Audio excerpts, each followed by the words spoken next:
Live from Chicago, it's Chris Sells His Soul. Welcome to Chris Sells His Soul. I'm your host, Chris Bogue, and this is my weekly show on LinkedIn Live where I have conversations with cool people who can help you work more creatively. I have a special guest today. He's an Emmy award-winning comedian and my old boss at the Second City. Please welcome Joe Janes. Joe, hello. Please introduce yourself and tell the audience where they can find you. Hi, I'm Joe Janes. I'm a teacher, playwright, actor in Chicago.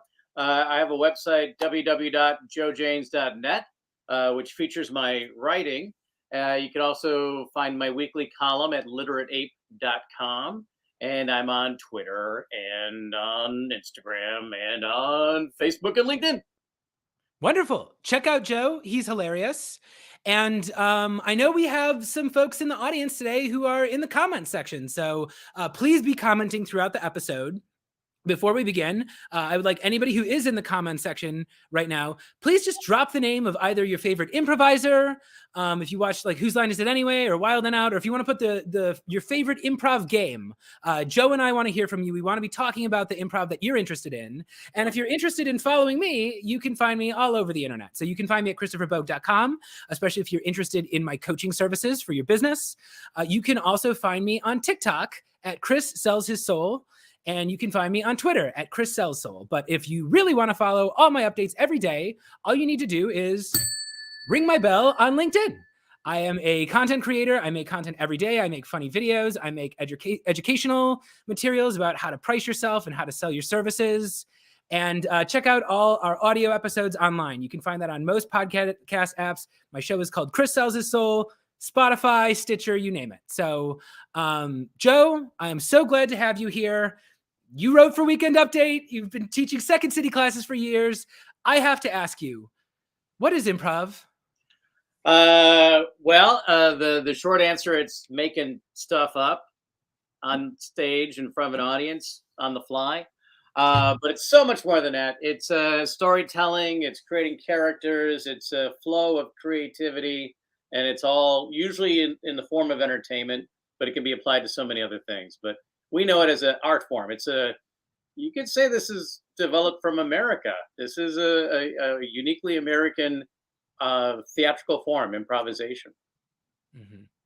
Yeah, that is really the difference between Chicago and a lot of other places where they do improv exercises. Mm-hmm. But it is it's sometimes compared to a cult just because you progress through 6 levels of training. But it is really one of those things where the rules are quite simple. They're a little bit counterintuitive. And once you learn them, you can't unlearn them. You know, improv is it is a way of life. And Joe, there is something that confuses people about improv. It is not about jokes. No. So can you explain to my audience, and anyone, this is a misconception. So I'm telling you right here, audience, if you think improv is about telling jokes, you're wrong. That's what stand-up is. Improv is about something different. So what do we do in improv instead of tell jokes? Well, I'll tell you a little story, Chris. I used to be in the National Touring Company. And what's beautiful about being in the National Touring Company at Second City is that you have access to archives of material that was used in reviews. And sometimes the director would bring in a script, and we'd read the script and be like, "This isn't funny. It's just the words, right?" And then we'd watch a videotape of the scene, and it'd be hysterical because it's so much about the character and the relationship and the behavior and how things are said that the script alone did not make sense. You needed that other element. It's all about the people and what they're going for and how bad they want it. Yeah. So to make it a little bit simpler, the 2 words everyone needs to know to understand improv are yes and. Exactly. It is one of these things. If anybody knows a little bit about improv, you hear all these people talking about yes and yes and is one of those concepts. It's very simple. All you're doing is agreeing with somebody, and you are adding on to their point. Right. And what they teach you in improv is it's about supporting your partners, and it's about giving your fellow players opportunities to play with you.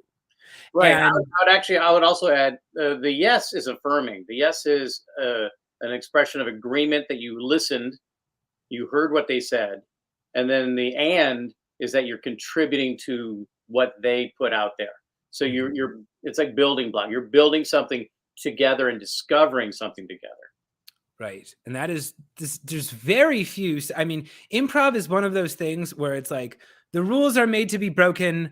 The more comfortable you are with the group you're playing with, the more you can break the rules. But that is kind of like the cardinal rule where, like, if somebody comes out and they're like, I am Batman, you don't want to go, you're not Batman, I'm Batman. No, he's Batman. He just like that's just what he's just Batman. You could be Robin. You could be Commissioner Gordon. You could be Batman's cousin. And that would be a funny scene too. You're just Batman and his cousin. I think you're right. I think the thing is that you can't say you're not Batman, but I think you could say I'm Batman too. Yeah, I'm Batman. But the thing people don't realize is, like, I hear people, they come to Chicago and they go to the second city and they're like, where are all the celebrities at? And I'm like, no, we are here because we're not celebrities. And when you look at the wall, you look at Tina Fey, that wasn't Tina Fey, cover of magazines, hosting the Emmys, sex symbol, feminist icon. She was like 20 something years old and she was wearing a hoodie sitting on the train. And, Chris Farley wasn't Chris Farley when he was at the second city. He was just that big fat maniac where people would see him and they're like, I can't even describe to you what this guy did, but he fell down and it was the funniest thing I've ever seen in my life. So yeah, I actually want to jump in here for some of the comments. Sure. Joe, because I've got some people. So TJ, someone put TJ as their improviser. That's a Chicagoan, I'm guessing. TJ and Dave, they're Chicago legends.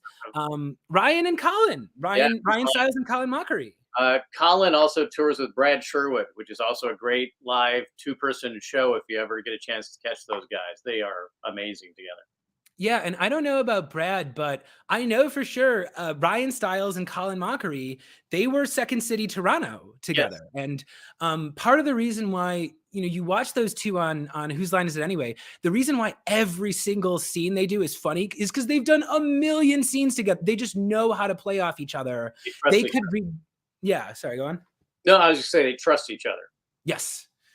And yeah, so improv is very much about, it's not even what you say, it's like how you say it and how you connect with the other person. And here's something I want to talk about too, just because again, I say improv is great for sales and people think I'm just like pulling that out of my ass. But it's actually, there's a reason why I say that. It's because you want to have action that's moving forward, right? And one thing you learn in improv is that questions are bad. And arguments are bad too. Well, they're not useful. They tend to stall things and not move things forward. Yes. Well, can you get a little bit deeper onto that? What do you mean? Because I know a lot of people think that arguments are what's funny. They want to see two people who are mad at each other, who are like, just fighting. Why isn't that good improv, Joe? Well, I mean, I understand what you're saying here. Like sometimes it's fun to see two people argue, and you might get some good dialogue out of it. But essentially, it's this happening. So your scene is no longer moving forward; it's just doing this. And for that scene to move forward, usually they need to resolve it. There needs to be some type of resolution. Otherwise, it's just going to keep going like this and stall out and get boring after a while. Yeah. It's interesting. So Joe, it's interesting because you and we're like funny, goofy men who do this for a living. So obviously we're very comfortable with what we're doing, but we're both teachers. We're both coaches. We both trained a lot of other people to do improv. So can you share with the audience maybe a little bit about like, I think people are, there's a misconception that you have to be a certain type of person to do this. So can you tell me about like some different types of reasons why people get into improv, or like different types of people you've found tend to find their way into improv classes? Sure. I mean, just to expound on something you said, like a lot of people make the mistake of like, oh, I'm here because all my friends tell me I'm funny. And there's nothing wrong with that. But I'm saying like if you're in class, and I see this a lot, especially in early classes in the beginning or early levels, if you're there trying to prove to everybody else you're funny, it's not going to be fun. It's not going to be funny. It's going to be super painful for everybody. The people that tend to do really well are the people that honestly are a little bit on the shy side, and they focus on listening and they focus on their partner, because a lot of it is about making your partner look good. Mhm. So if you're a person who's not where it's all about me, you're probably going to be a little bit more successful in an improv form. If you do have, I think you do have to have a little bit of it's all about me. Yeah. You We're know, a all little starved bit. for attention. Yeah, You do got to try to go for the laughs, but really you learn that I talk a lot in my teaching about like lean into a different version of you. And so many of the greatest characters in comedy, in Saturday Night Live, in movies were a person doing an impression of their dad. yeah, You know, oh yeah, and Austin Powers, that Mike Myers, another Second City guy. He was just doing an impression of his dad. His dad was a British performer, and that's just him imitating his father. And what the Second City teaches you to do, Tina Fey, another one. Tina Fey is, she's very relatable, and it's because what you're doing is you're not trying to come up with this crazy character out of thin air. You're using your own perspectives, yeah, and they say wear your character as a thin veil, wear it as lightly as a cap that you could discard. And if I'm going out there and I'm just a slightly more cartoonish version of my dad, maybe I'm talking a little bit too much about the 1960s supergroups that people don't know about. I'm talking about the Cubs too much as someone who doesn't care. Whatever the bit is, now when someone says something, I don't have to think, what's the funniest thing I could say on earth? I think, what would my dad say in this situation? And that's what comes off as honest. And the more honestly you can put yourself in that place, the funnier it is, because the audience is like, they recognize that character in their life. And they're like, oh yeah, I might say that too if I was in that situation. yeah. That's all it is. If you're hung up on trying to say the funniest thing, you're either gonna not say anything at all, or say a lot of unfunny things, or Yeah. you'll repeating other things that you heard just out of like desperation. Yeah. Other comedians' catchphrases or punchlines and things. I see that a lot too. Well, it's interesting too, because, I'm telling people, and like, I have a business building strategy and everything, and it's all improv based. Cause I'm like, that is all people want, is to be supported. There are a million people out there with good ideas, good hearts. They're trying to do good things. If you find the people who are making moves and you play with them, they'll play back. And I've noticed, and people mention like Tina Fey. I know I saw a show with Horatio Sands once where he did this. Oftentimes you will go to Second City, or you'll go to the Groundlings, or you'll go to some famous comedy theater, and some celebrity will drop by. Someone Sure. from SNL will drop by, and usually what they do is they go into the ensemble. They're not out there being the main character. Oftentimes they jump in because they don't know the group they're in with, so they're getting a feel for who's on stage, how can I support their decisions? And, it's not that they're trying to like, I don't know. It's just, that's just what you do. You just go there. And if you start supporting other people's moves, all of a sudden you're doing something together, and that's all it's about. Yeah. Well, I mean, that's one reason there's improv classes, and there's a reason that improv teams rehearse. There is like a language, Mhm. often referred to as invisible rails, when you're improvising. So even if you don't know those people, if you know where they trained, and your training is similar, you theoretically you should be able to do really well on stage. Yeah. Yeah, actually, I want to dig into this too, because once you've gotten the basic rules of play down, you can play with pretty much any improviser. Hmm. And could you tell me a little bit? So there's like, now, unfortunately, the Upright Citizens Brigade Theater closed down, Yeah. but they were a big deal in New York. And it's like, I always thought there was like, the schools in Chicago have a slightly different philosophy on improv than the Upright Citizens Brigade in New York did than did the Groundlings in California. So can you tell me a little bit, just like super Cliff Notes version, what is the difference in approaches between those different schools of improv? Well, I mean, I'm fitting things into little boxes. That's not fair to do, but generally speaking, Chicago's the place to train and to really learn your craft. Particularly like Second City. To me, like the difference between like Second City and Improv Olympic, which fortunately is coming back, is the difference between like English composition and creative writing. Like Hmm. Second City is the English composition. You learn how to improvise a scene, beginning, middle, and end. You learn the fun foundation of your craft.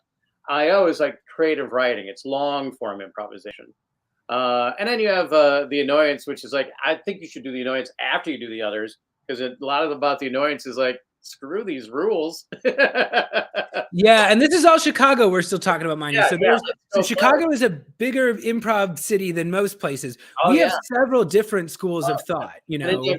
you have comedy sports, which is very short form oriented, which sometimes gets to, people like kind of down on short form, but that's whose line is it anyway? Yeah. And it takes like a lot of great skill and craft to do that very well and successfully. When you get out, what I noticed in LA, I saw a Groundlink show once. It's very different from a show you might see at Second City, where it's very character oriented. Where I think in Second City, it tends to be more like each scene's like a little short story. There, it was all about, here's my character who cries a lot. Here's my character who steals from his neighbor. It's all like a high premise character work. Funny, brilliant people, but it's the story kind of like goes out the window. And then New York, it just I don't really have a good handle on stuff that I've seen in New York. I saw a few things that I thought was really good, but I thought there was definitely an edge of like of trying to be funny, and there's a little bit of not stealing focus, but taking focus more than I would have normally seen in the show in Chicago, for example. Yeah. So this is so UCB, Upright Citizens Brigade, that was Amy Poehler and Matt Besser and all them. Anybody who's a UCB fan knows all those people. They're all about the game of the scene. Like, I find Chicago is mostly about the relationship. It's like, who are these two people to one another? Which is why you see I do these duo acts. I'm big on training people to work in teams, because the audience thinks it's very interesting when two people are together. And an example of this is, like, I had Todd Clauser on the show a couple weeks ago. He's doing funny stuff at Refine Labs. He's doing stuff on TikTok, and he has a character, and his character is an influencer. He's like this pathetic influencer who's obnoxious. And he had a bit where he went on Panda Doc's podcast, and the bit was that he had a demand that the bowl had to only have blue and red M&Ms. And he shows up and there's a yellow M&M, and he throws a fit and he storms off.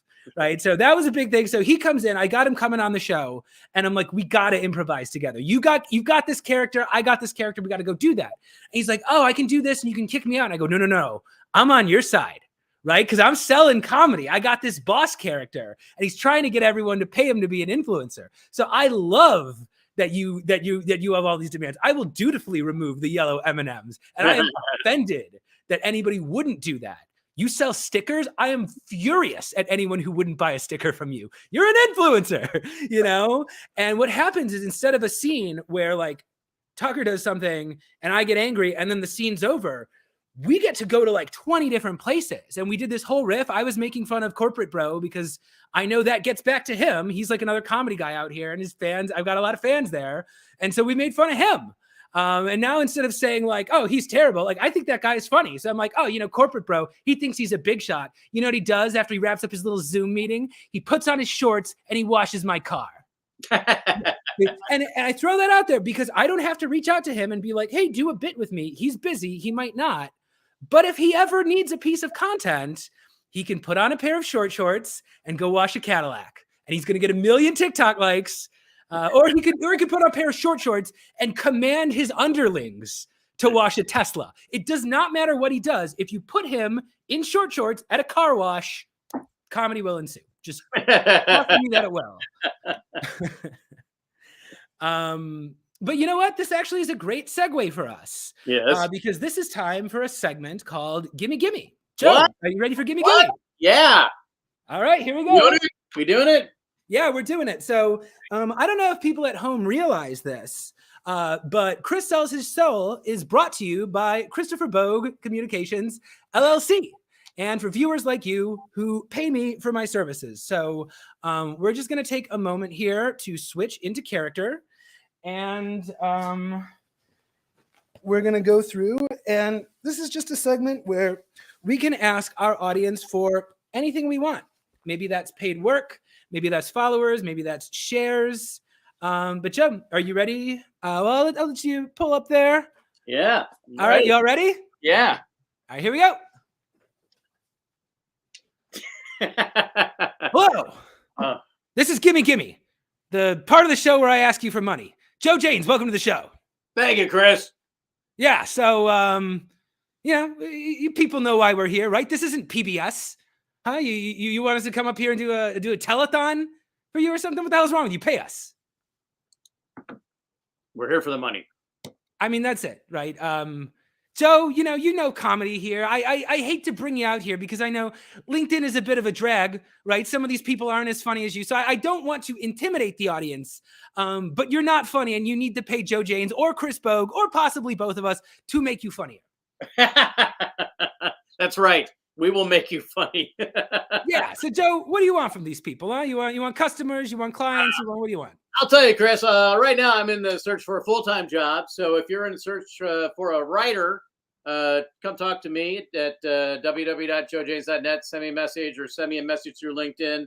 I'm looking at narrative design and dialogue for games, looking at humorous copywriting, remote or relocation. I'm open to it. Give me a call. Also coaching. I do coaching. I coach people and teams on improv, coach people on writing, particularly comedy writing, but for speeches or character work, I do it all. And if you just want tips on creativity, I can tell you how to brainstorm and how to come from abundance. Improv is coming from abundance, and I apply that to writing as well. Coming from abundance. No such thing as writer's block, Chris. No such thing as writer's block, and I'll teach you how to get rid of that notion and become. That's why he won an Emmy, folks. This man, he understands comedy. And let me tell you, you should probably give Chris Bogue a ring too. I've seen your videos out there, and I know we got a lot of jocks in the audience tonight. So I want to say this in a language that you can understand. If you want to go win the content game out there, you need to run a blitz on TikTok. You need wonderful content out there every single day. And you know how you're going to do that? You could hire Chris Bogue. I am sick of beating your marketing teams single-handedly on LinkedIn. Why do I get more posts than you? Because I'm a one-man content machine. Think of what I could do with your ensemble at my fingertips. That's right, baby. Give them to me. Give me all your misfits. Give me your musicians. Give me your dancers. Give me your comedians. Give me your teachers. Give me your knuckleheads who aren't hitting quota because they're too busy making jokes. That's a star, baby. Give me 2 hours with them. We're going to flood TikTok with insanely intelligent content. We're going to get educational content. We're going to get comedic content. We're going to flood it. Nobody's going to know what to do. And then you're going to send out your sales hunters and you're going to get the demos, baby. You're going to get the demos. But hey, maybe you don't want to pay for me. Right? I charge $450 for a 90-minute session. That's a little expensive for some folks. Maybe you want to do a personal improv session with Joe Janes. Yeah, that's right, baby. Joe Janes only charges $250 for 90 minutes of improv training on Zoom. I know what you're asking. Why does Luke Skywalker charge more than Yoda? Well, it's because he's not going to fix your sales process. He just has the comedy Jedi training, and he will teach you the ways of the Force. Nice. I kind of felt like I was on Big Time Wrestling there for a second. Oh, you are. And you know what? Maybe our audience at home doesn't want to learn improv from us, right? Maybe they're looking and saying, who are these men in suits and why are they shouting at me? I'm gay, or I'm a woman, or I'm black, or I'm trans, or I'm queer, or whatever it is. Maybe you just don't have the kind of money to pay the big bucks for the boss and the master. That's okay, because we are both connected to a city full of improvisers. The city of Chicago is full of well-trained improvisers who would gladly take $100 to play Whose Line Is It Anyway improv games with you on Zoom. So you got to ask yourself, do you want to learn from the boss or do you want to learn from the master? Or would you like to learn from someone else? Regardless of who it is, I just published a poll on LinkedIn. So you can go there. I am going to drop this into the comment section here. If you would like a personal improv coach, add that to your tech status or to your tech stack. This has been Gimme. All right. All right. That's it. We can step out of character now. Yeah. So that's what you have to do when you run a business. Okay. So this is going to be the second half of this conversation is going to be focused on writing. So we talked a lot about improv in the first half. We've got a lot of people in the crowd today who are writers. They're trying to get content out there every single day. I'm dropping here. If anybody wants to get, again, improv lessons from Joe Janes or Chris Bogue personally, if you'd also like more budget-friendly options, I would be happy to connect you to trained improvisers. But yeah, Joe, let's talk about writing, both sketch comedy and just regular. So Let's talk tell me about. about your writing habits. How do you write? Well, I'll tell you, Chris. I used to be a person who would get up same time every morning, spend 30 minutes putzing around, drinking coffee, spend another 30 minutes reading a book unrelated to anything I was working on. Then I would write for 45 minutes, take a break. Then write for 45 minutes, take a break. And then depending on how much time I have, either keep writing or go work or go to whatever else I could do. That, by the way, was a system that was shared with me by Mike McCarthy, who unfortunately passed away not too long ago. He was a teacher at Second City and at IO. And if anybody ever had a chance to work with Mike, they just know what a lovely human being he was. He used to write for Saturday Night Live and for Sesame Street. I learned a lot from Mike McCarthy. But I especially learned that.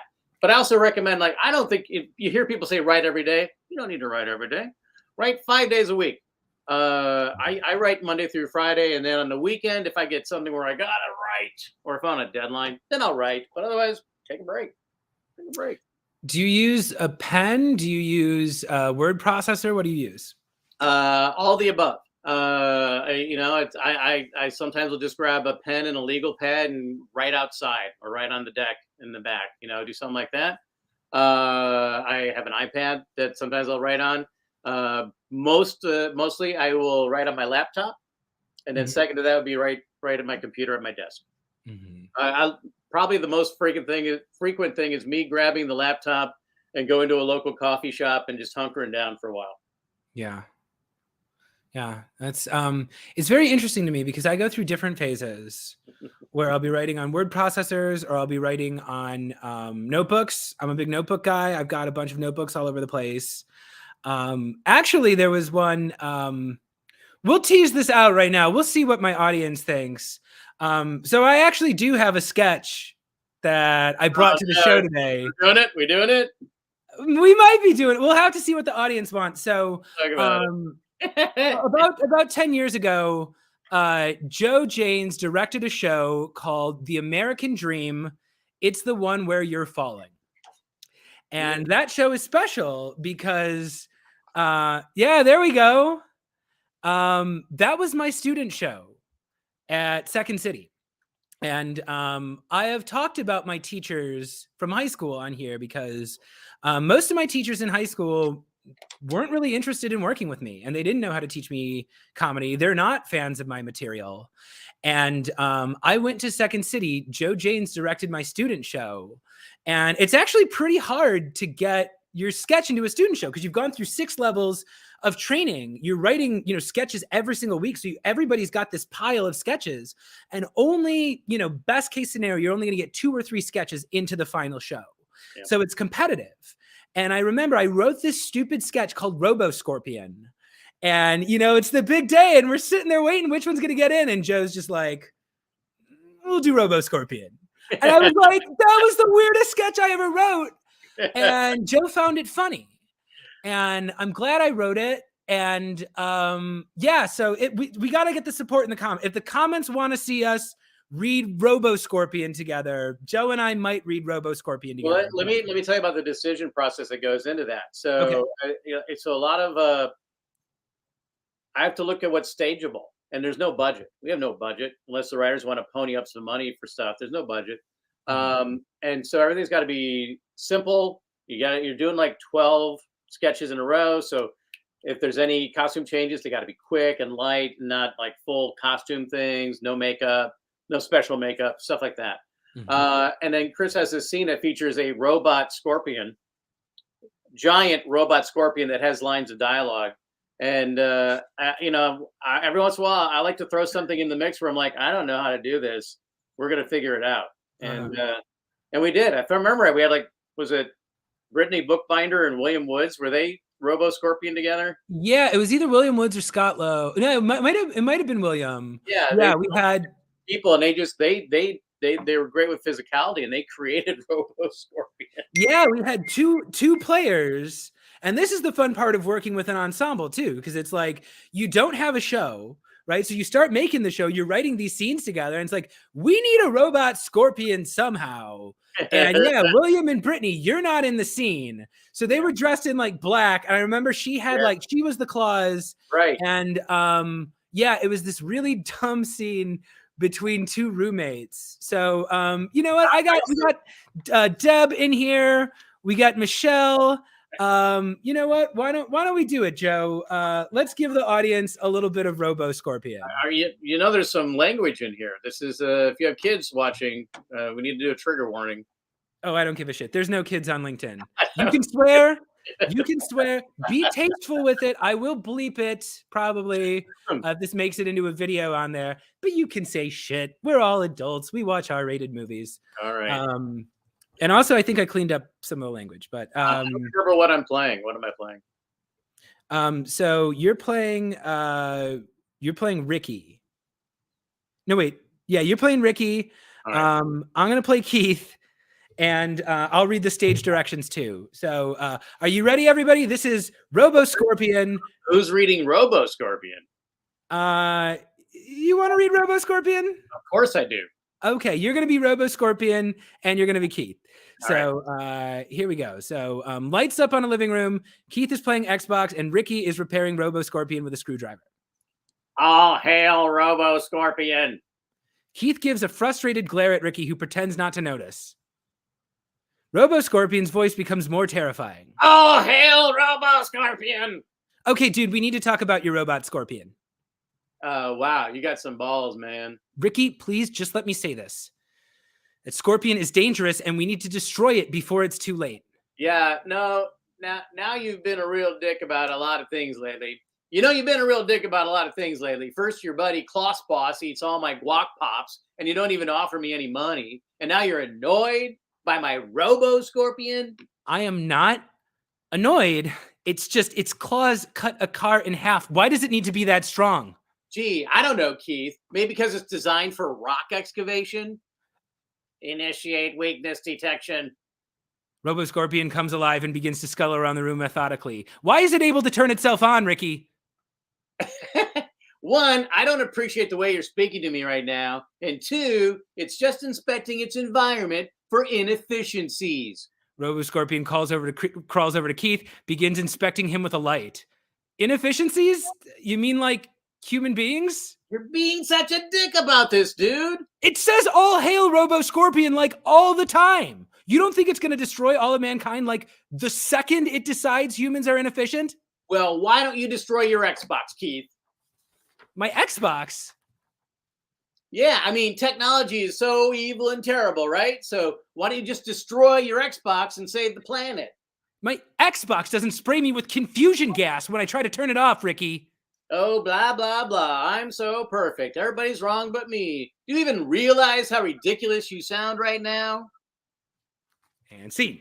I think there was a callback later, right? Robo Scorpion came back. Yeah. Well, that's the thing, too, about improv and sketch is like, you can end your scenes early because everything always comes back, you know, and you'll notice in that scene too. So a lot of writing in comedy is about changing context, you know, so that scene, it's like a standard roommate relationship where they're feuding about something silly and you just replace something silly with like this incredibly serious situation.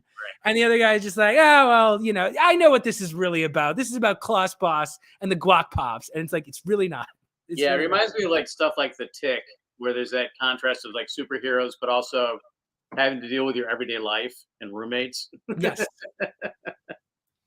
Well, again, you write what you know. And this is something that, you know, when I had Todd Clauser on, when I had Chris Van Praag on, he's from Vidyard, you know, we have found that the most effective stories to tell are often the stories that the audience already knows, you know? So I dip into nostalgia. I'll dip into like old timey comedy bits all the time. I do a lot of pop culture parodies because that's actually a good way to get on the audience's level.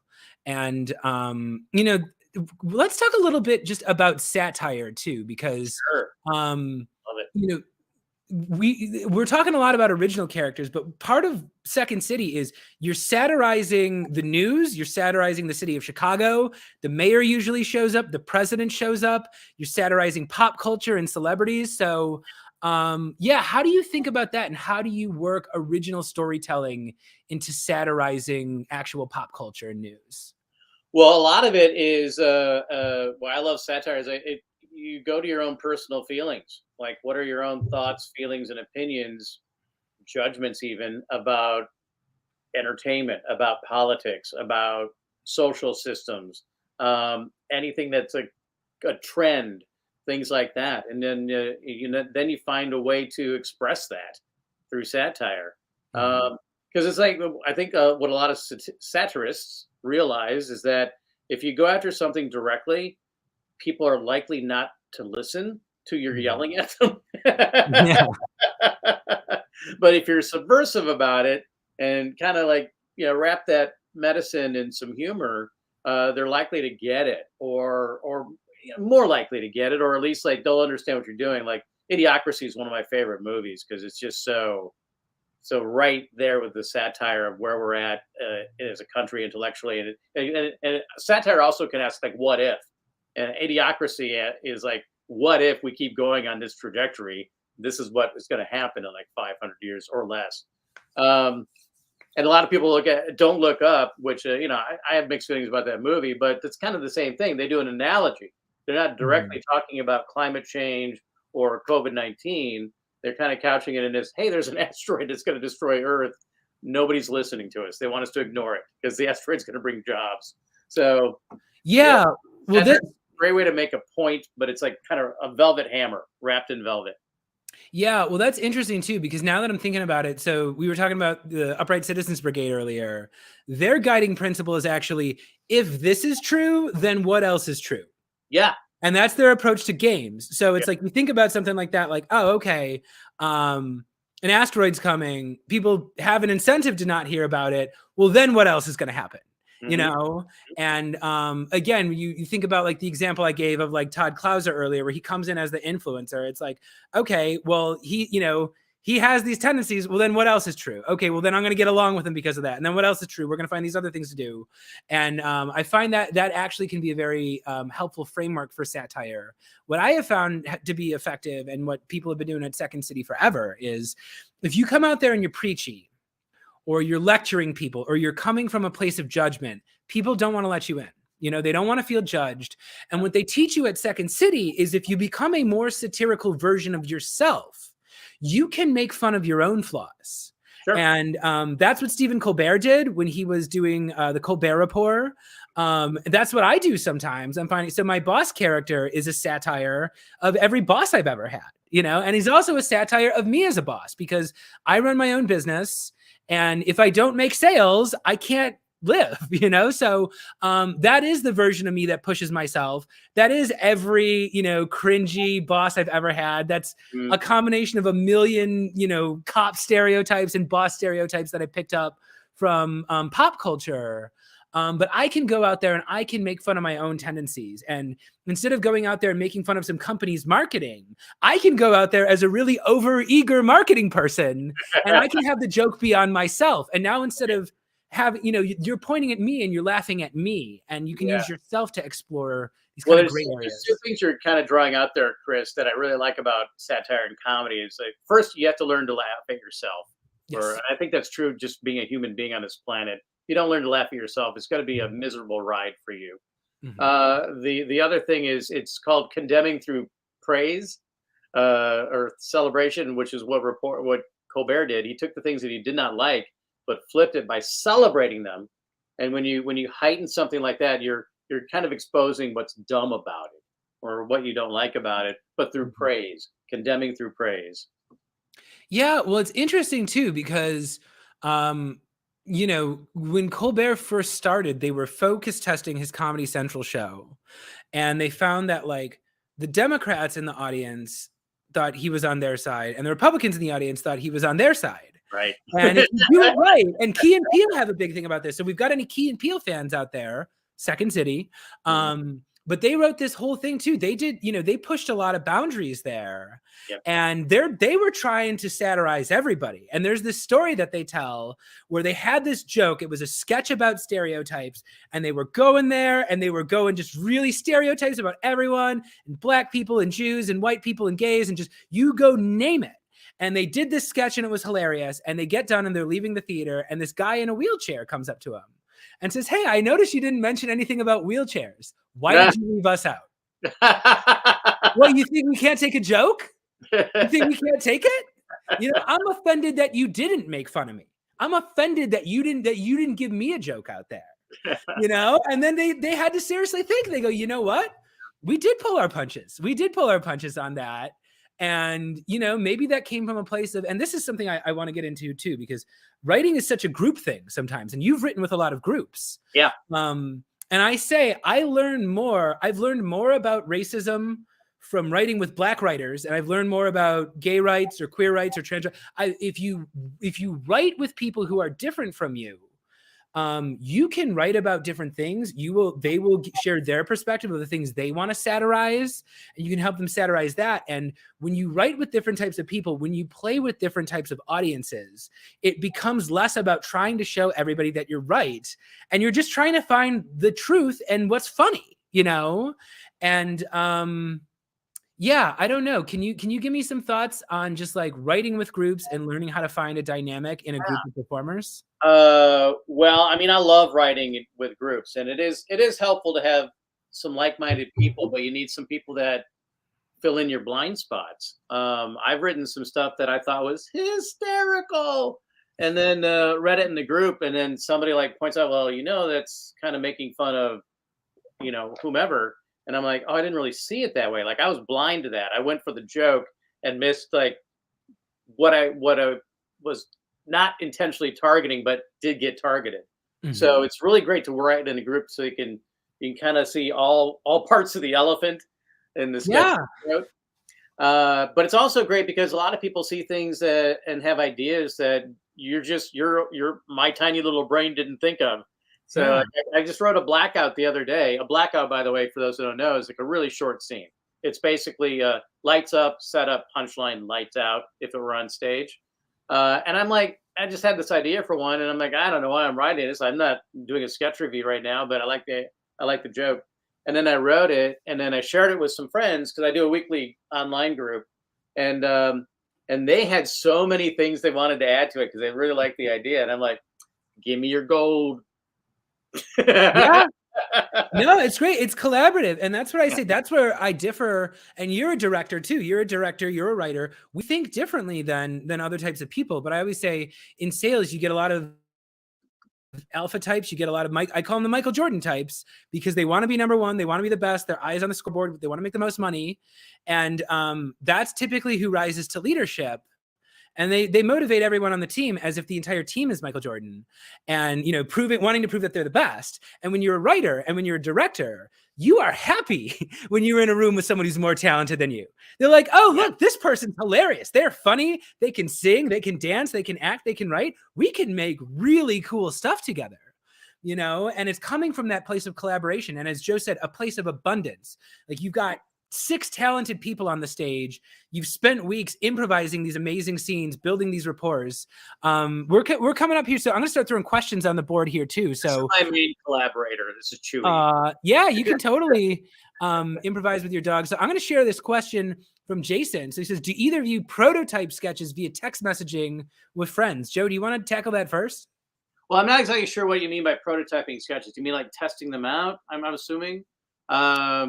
I don't really use text messaging to do that. Like, if I have a group thing, I'd rather have the live interaction. So via on Zoom, or if we can get together, we'll read it together.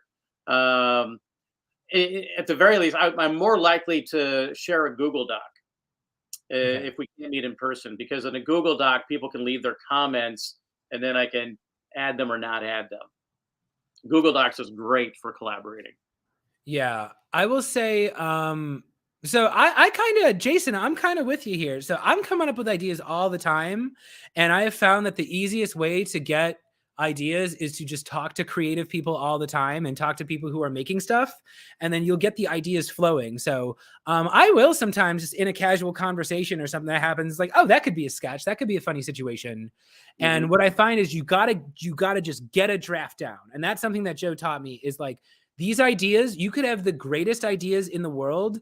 If they don't get put into action, they're nothing, you know? So I find, and you'll notice that, you know, Robo Scorpion went through like that was a rewrite I did just slightly before here. Most sketches that you see at the Second City are not on draft one. None of them are. You write the first draft and you format it so it says version number 1, and that's probably going to be on draft number 3 or number 4. But it's like, I find some people have a hard time finishing a sketch because they don't know how to end it, and it's like, just end it, dude. If the ending's bad, you can make it better. You can workshop that with your fellow writers. You can end it by calling back to something in an earlier sketch that's almost unrelated. But you just got to finish it. If you actually are rehearsing and you're with actors, the actors might have a great idea. Yes. So you can trust the process. Yeah, and that's actually a tip I give. I'm giving this to people who I'm working with their teams, and this is something that I think Joe might have taught me, but this is something I always did with my actors in a sketch show. You write the jokes. There's certain lines where it's like, hey, you have to say this line verbatim like this because it's referencing something else. But you always want to give each actor at least one moment where you're like, hey, here's the joke. Say whatever you want. You know, if you don't know what to say, you can read the line on the page. As long as you open the door and you're outraged, you can say literally anything you think is funny, and you give them these little moments to play. And again, it's like, you don't know how the joke is going to turn out. You have to have some faith that they're going to be feeling out the audience and they're going to go for something that's fun. But yeah, you got to leave a little bit of freedom in the process too. A little wiggle room, so that that gives the actors an opportunity to own what they're doing, so they're don't feel like a meat puppet in your show, which you don't want them to feel that way. No, not until we're giving notes. So let's, oh, this is a good one. I love this question. So Cam, question on satire. When do you know you've gone too far? Joe, I'd love to hear your answer. You know, that's a great question. To me, if you're doing satire and you're kind of like, I'll just, for the lack of a better phrase, say in the right, there's probably not going too far. But I think, because like, if you're making people angry, that's not necessarily a bad thing. If people are getting angry at what you're doing, that means the message probably is getting through at a certain level. To me, the line that gets crossed would be if you're punching down. There's a phrase called punching down. Because all comedy is about speaking truth to power, like a jester to the king. But if you're like making fun of people that really can't help anything about their life situation, their condition, their background, anything, then that's not a noble effort. That's being a jerk. Yeah. Well, so I would say my answer to this question is it depends on the room. And when you're doing satire, you have to be, one, you have to understand what your point is. You have to be very clear on your point of view. Absolutely. I would say, so a couple of answers on this. One, the short answer is if they don't laugh. You might make something that's serious. And granted, I did a Black History Month video as my boss character, and it was designed to make my audience think. It was satirical, but it was not designed to make my audience comfortable. And I had to decide that's what the goal is, because my goal actually wasn't to get a laugh. It was to convince at least one CEO to raise the pay of one of their Black employees that they're treating like a piece of stock photography. You know, it's like, hey, you don't pay the Black people in your company very much money, and you use them like they're free stock photos. You got them all over your diversity page. Please pay them more money. And, you know, I did it in an artful way, but I had a specific goal there. But I would say I am careful, and I try not to do too much preachy comedy, because I got a great piece of advice from someone once that told me, if you shoot for profound and you miss, people are like, screw this guy. This guy's kind of up his own ass. Yeah. But if you shoot for funny and you accidentally hit profound, they're like, oh, that was kind of profound. You know? So it's like, you got to remember, and you got to have a very serious conversation, because you walk the line, and comedy exists in gray areas. But you have to ask yourself, is it a comedy sketch, or is this me explaining my political opinions? you know, because there is a time and a place for both. And I can watch someone and be like, you know what, that is 100% correct. I agree with that political point. That wasn't a joke. That was just, you know. And I want to talk about the flip side of that, though. Let's talk about when it does go too far. Let's talk about when we've made mistakes and maybe you did punch down. Joe, can you share a story with me when maybe you made a joke that you shouldn't have and you weren't proud of it? Boy, like I usually have those thoughts just before going to bed, Chris. I can go first. I can go first on this one. This is where I'll say, it is better to accidentally cross a line with your group that you are comfortable with than it is to cross that line on Twitter at 2 a.m. when you're drunk. And part of the reason that's nice about having a coach like Joe, who's done it for a long time, or me, who's done it for a long time, or again, different types of people. I have had moments where I have a joke and you do it in the writer's room and you're expecting a big laugh and someone has to calmly be like, okay, let me explain to you why I didn't laugh at that. Let me explain to you, as your friend and your fellow writer, why I hope you never make a joke like that again. And it doesn't feel good. It doesn't feel, you know, boundaries never feel good. It's easy to take that personally and say, well, you didn't get the joke. You know, it's like, well, this is your teammate. You both have the same goal. You're trying to make the audience laugh and they're doing you a favor. You know, and they're saying, hey, we don't do voices like that in this show. You know, we just don't. And again, I would rather step over the line in a safe practice space than I would going out there on stage for the first time. And you develop your sense of what is fun and what is cruel the more you go out there and honestly try to play with people. Yeah, I know for my own like development as a writer, like stuff that I thought was funny 20 years ago, I'm embarrassed about. Like I used to, my cat will tell you, used to do a lot of fat jokes in scenes, which I'm like, that's stupid. That's ridiculous. Some sexist stuff too that I'm not proud of. And that just took like, for me to grow out of that, took me to be aware of like what's going on in the world, and also to work with people who are just like, hey, you know. Yeah, well, that's the other thing. I think people, and you know, this is, again, I try to do something that is not for the left or for the right. I am just trying to make the audience laugh. You know, I don't know what's in everybody's heart. I'm just trying to go for what's funny. But yeah, it's like comedy has a shelf life, and that is the thing I think people don't understand is that might have been a really funny joke at the time. If you go watch George Carlin's stuff in the 1990s, he wasn't going out there and doing his material from the 1970s. Ooh. You know, the reason why people laugh, comedy is the ultimate, you had to be there. And I always say comedy is the gap between what society expects people to feel and what they actually feel. And so many jokes are a comedian being like, you know, I know in this situation, I'm supposed to do this. What I'm actually thinking is this, you know, and the audience laughs because they're like, you know what? Every time I'm in that situation, I think the same thing. And yeah, things are going to change. Expectations change. Norms change. And of course, you're not making the same jokes that you did. So the joke you make tomorrow might not be funny by Tuesday. You know, that's why we do improv, because it's always changing. Audience expectations are always changing. You have to stay a step ahead of them. Yeah. Siobhan just said something good in the comments section. They got to think about who your joke affects, because your joke is someone else's barrier / reality. And that's so true. I think it's really good to develop an awareness of like, you know, who your audience is, who's going to be listening to it. There was a comment earlier, like, and I hear this a lot in writing classes and improv classes and stand-up classes, where people are like, hey, is it harder to be funny in today's woke environment? And my answer is no. It's not harder. It's you do have to be more aware. It's just like, I think it just presses people to be better at what they're doing, because like we're all human beings. There's a lot of universality that we can do humor about that doesn't involve being a jerk again. Yeah. So my answer to that is it is easier to do comedy unless you're trying to recycle jokes from the 90s. Yeah. If Yeah. you're going out there with your 90s jokes, they're not going to play as well today. But if you go out there with jokes from the 1890s, I would argue that'll actually play better today. And I keep saying, if you go on TikTok, look at what plays well on TikTok.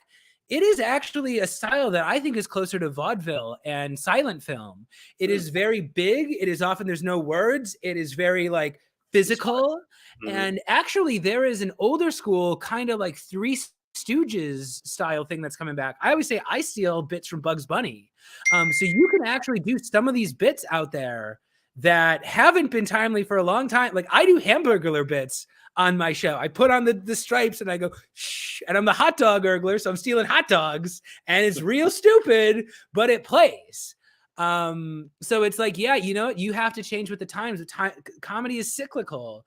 And I think in the 90s and into the Jon Stewart era, there was this real air of like, look at all these idiots. I'm going to do a joke about how stupid they are.